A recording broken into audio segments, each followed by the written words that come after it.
તો મિત્રો તમારું ફરીથી સ્વાગત છે। હું છું મહેશ સામરિયા, તમારું સ્વાગત કરું છું આપણા ચેનલ પર। આજે આપણે ધોરણ 9ના અને બધા જ વિજ્ઞાનના જે શીખવા માંગતા હોય એના માટે મહત્વનો નિયમ લઈને આવ્યા છે। એ છે ન્યૂટનની ગતિનો બીજો નિયમ, ન્યૂટન્સ મોશન્સ સેકન્ડ લો। હવે આના પહેલાં મેં ફર્સ્ટ લો ચલાવી દીધો છે, થર્ડ લો બી તમને ચલાવી દઈશું। તો આ જે ગતિનો બીજો નિયમ છે ને, આ બહુ અગત્યનો એટલા માટે છે કે દરેક એક્ઝામ હોય, ફર્સ્ટ સેકન્ડ થર્ડ કોઈ બી એક્ઝામ હોય, આમાં નિયમ બહુ પૂછે છે। F બરાબર ma સૂત્ર સાબિત કરો।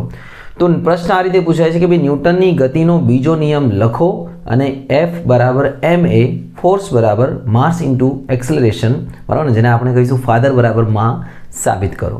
ઓકે, તો લેટ્સ બિગિન, શરૂઆત કરીએ અને એકદમ ઇઝી રીતે તમને ખબર પડી જશે કઈ રીતે સાબિત કરવાનું છે। તો મિત્રો જો ધ્યાનથી જોજો, આપણે સમજવાનો પ્રયત્ન કરજો। ફિઝિક્સ જેટલી સમજશો તમે ભાઈ એટલી જલ્દી તમને આવડશે। તો ધ્યાન આપજો, આમાં બધું કલ્પનામાં હોય છે ફિઝિક્સમાં। આપણે પ્રેક્ટિકલ એવું ઇમેજિનેશન જેને કહીએ, તો આપણી પાસે ધારો કે એક m દળનો એક પદાર્થ છે। ધારો કે આપણી પાસે m દળનો આ પદાર્થ છે, આનો દળ શું બકા m, દળ આનું m છે, કોઈ બી હોઈ શકે છે, દળો છે, કોઈ બી વસ્તુ છે। અને આના ઉપર આપણે એક ફોર્સ લગાડીએ છીએ, એટલે બળ લગાડીએ છીએ, F જેટલું બળ લગાડીએ છીએ। તો આ પદાર્થ પર જ્યારે m જેટલું બળ લગાડે છે તો પદાર્થ આટલે આવી જાય છે, એવું સમજી લો। આ m દળનો પદાર્થ આપણો અહીંયા પહોંચી જાય છે। ઓકે, કેટલા સમય પછી? t સમય પછી। કેટલું સ્થાનાંતર કરે છે ભાઈ? s જેટલું। કેટલું સ્થાનાંતર કરે છે? s। ઓકે, ધ્યાનથી સમજો, m દળનો પદાર્થ છે, આના પર આપણે ફોર્સ લગાડી છે, બળ લગાડી છે, તો તેનો t સમયમાં s જેટલું સ્થાનાંતર થાય છે। અને એનો જે પ્રારંભિક વેગ હતો u, આનો જે સ્ટાર્ટિંગનો જે વેગ હતો ને બગા, એ લઈ લ્યો u, અને અંતિમ વેગ થઈ જાય છે v।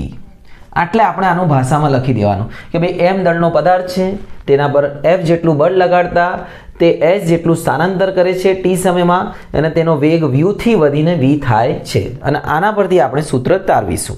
હવે આપણો જે ન્યૂટનની ગતિનો જે બીજો નિયમ શું કહે છે, ધ્યાનથી સાંભળજો। હું ફરીથી શું બોલીને બતાવું છું કે ભાઈ વેગમાનમાં થતા ફેરફારનો સમય દર, વેગમાનમાં થતા ફેરફારનો સમય દર પદાર્થ પર લાગતા બળના સમપ્રમાણમાં હોય છે, અથવા બળ પર આધારિત હોય છે, અને આ બળની દિશામાં બી હોય છે। ટૂંકમાં વેગમાનમાં જેટલો ફેરફાર થશે જેટલો એ શેના પર આધાર રાખે છે? એ લાગતા બળ ઉપર। ધારો કે કોઈ પદાર્થ છે, એના વેગમાન પર તમે જેટલું બળ લગાડશો એના વેગ એટલો ફેરફાર થશે અને એની દિશામાં થશે, સિમ્પલ। તો આપણને સાબિત કરવાનું છે। ઓકે, બળ આધાર રાખે છે ને બીજી કેટલી સ્પીડમાં, કોઈને કેટલી સ્પીડમાં લાત મારો એટલી સ્પીડમાં એ ગતિ કરશે, દળો છે સમજી લો કોઈ। તો આના નિયમ બી તમે યાદ રાખજો, નિયમ બી તમને લખેલું મળશે, અને આપણું આના સૂત્ર બી તારવીશું। ઓકે, એટલે શરૂઆત કરીએ આપણે। તો હવે મિત્રો નિયમ સમજતા પહેલા, સાબિત કરતા પહેલા આપણને વેગમાનનો ખબર હોવું જોઈએ કે વેગમાન એટલે, આમાં ધ્યાન રાખજો કે વેગમાન એટલે દળ અને વેગનો ગુણનફળ, જેનો આપણે આમ કહીએ દળ ગુણ્યા વેગ, p બરાબર mv। આટલું યાદ રાખજો, આ વેગમાનનું સૂત્ર છે, દળ ગુણ્યા વેગ। હવે અહીંયા તમે ધ્યાનથી જોજો, આપણી પાસે બે સ્થિતિ છે અને બે સ્થિતિમાં આપણને બે વેગમાન મળશે। જો પહેલી સ્થિતિ શું છે એ બી સમજાય તો તમને, કે ધારો કે અહીંયા આપણે પ્રારંભિક વેગમાન લઈએ, તો દળ તો એમ જ છે બંને સ્થિતિમાં, પ્રારંભિક એટલે પહેલી સ્થિતિમાં। ધ્યાનથી જોજો ભાઈ, પ્રારંભિક વેગમાન થશે, શું થશે?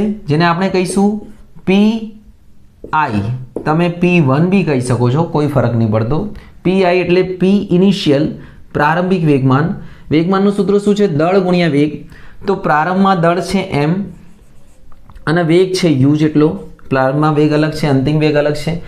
u અને v બંને વેગ જ દર્શાવે છે મિત્રો, એટલે એમાં વિચારતા નહીં, ખાલી ફરક એટલો કે u પ્રારંભિક વેગ છે, v અંતિમ વેગ છે, આટલો ફરક છે। બહુ કન્ફ્યુઝ ના થતા, આટલું u અને v લખ્યો, તમે v1 v2 બી લખી શકો, ગમે તે લખી શકો છો, કોઈ ટેન્શન નહીં। હવે લઈ લઈએ અંતિમ વેગમાન।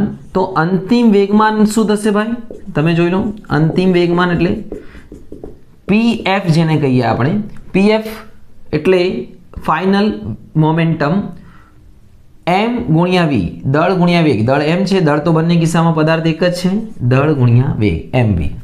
ઓકે, આ પ્રારંભિક વેગમાન આવી ગયો છે, અંતિમ વેગમાન। બસ હવે વેગમાનમાં થતો ફેરફાર લઈ લો, વેગમાનમાં થતો ફેરફાર તમે આ રીતે બી લખશો તો બી ચાલશે ભાઈ, ધ્યાન રાખજો, જેને આપણે કહીશું ડેલ્ટા p બરાબર અંતિમ વેગમાન माइनस प्रारंभिक वेगमान पीएफ माइनस पीआई।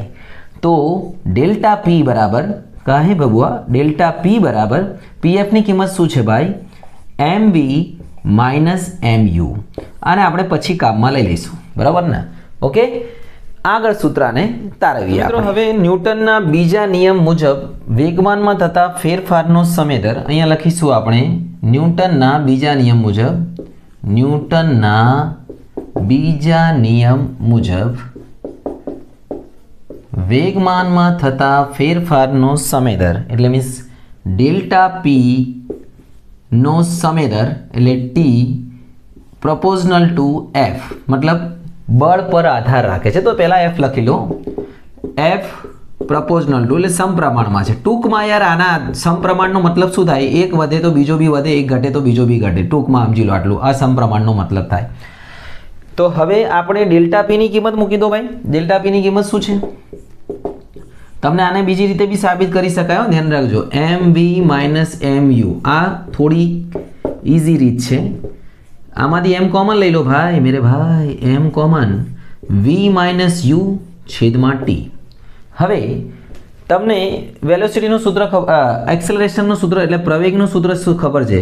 અંતિમ વેગ માઇનસ પ્રારંભિક વેગ લાગતો સમય એ બરાબર છે માટે અહીંયા લખી દેવાનું પરંતુ, પરંતુ, કિંતુ, પરંતુ છે માટે અહીંયા આના બદલે એ મૂકી દો। તો એફ અહીંયા ચલન હટાવીશું આપણે। तो अँ जो आ v minus u upon t देखाय ने बदले ए लखी दीधुं। जो फरी दीजो अँ एम कॉमन लई दो, वी माइनस यू बराबर शू लखी देवानुं? ए। तो अँ जशे आपणो एफ चले छे एम ए। चलन हटाओ एटले आ समप्रमाणतानी निशान हटाओ अने अँ के अचळांक लई लो ज्यां के इज नॉट इक्वल टू 0, बराबर ने? शून्यतर छे।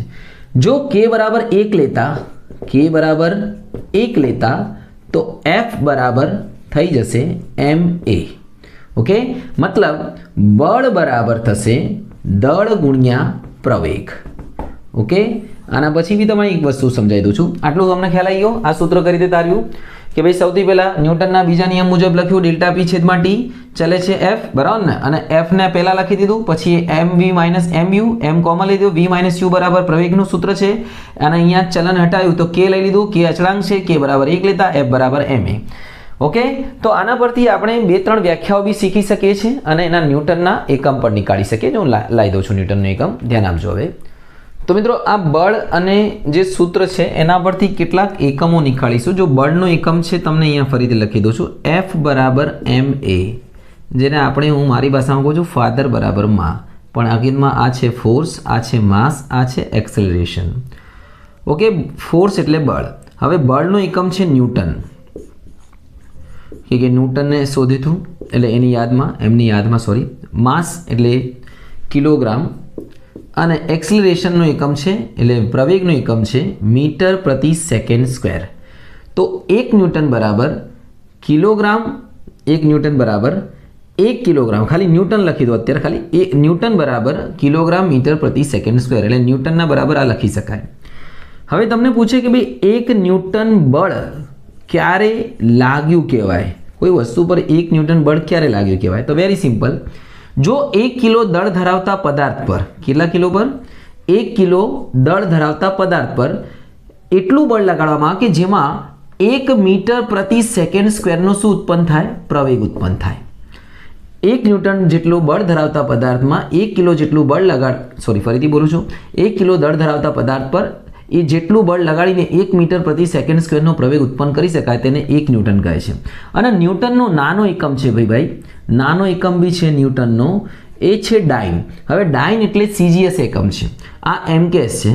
એમકેએસ એટલે જેમાં મીટર, કિલોગ્રામ અને સેકન્ડ આવશે। સીજીએસમાં સેન્ટીમીટર આવશે, ગ્રામ આવશે, તો ગ્રામ આવશે તો કિલોગ્રામનું ગ્રામમાં કરીશું એટલે 1000 અને મીટરનું સેન્ટીમીટર કરીશું તો 100। તો 1000 ગુણ્યા 100 કરીશું ને ભાઈ तो કેટલા થઈ જશે ભાઈ? 1 લાખ। સેકન્ડ તો સેકન્ડ છે એટલે 1 લાખ ડાઇન આ થઈ ગયું છે। કોની કિંમત થઈ ગઈ છે? 1 ન્યૂટન બરાબર 1 લાખ ડાઇન, જેને તમે 10⁵ ઘાત બી લખી શકો છો। ઓકે, આ તમારે એક્ઝામમાં 1-1 માર્ક્સમાં પૂછી શકે છે। ખ્યાલ આવી ગયો તમને મિત્રો? તો મિત્રો આ હતો ન્યૂટનનો ગતિનો બીજો નિયમ અને સૂત્ર તારવ્યું F બરાબર ma. આને તમે પ્રેક્ટિસ કરી લેજો, વારંવાર લખજો, સમજવાનો પ્રયત્ન કરજો, ખૂબ જ કામમાં આવશે ને એક્ઝામમાં તો પૂછાવાનું છે. ઓકે, તૈયારી કરો, આગળ વધવાને જો સબસ્ક્રાઇબ ના કરે તો કરી દેજો ભાઈ, તમને તમારા કામના વિડીયો મળતા રહેશે. તૈયારી કરો. શુભમ.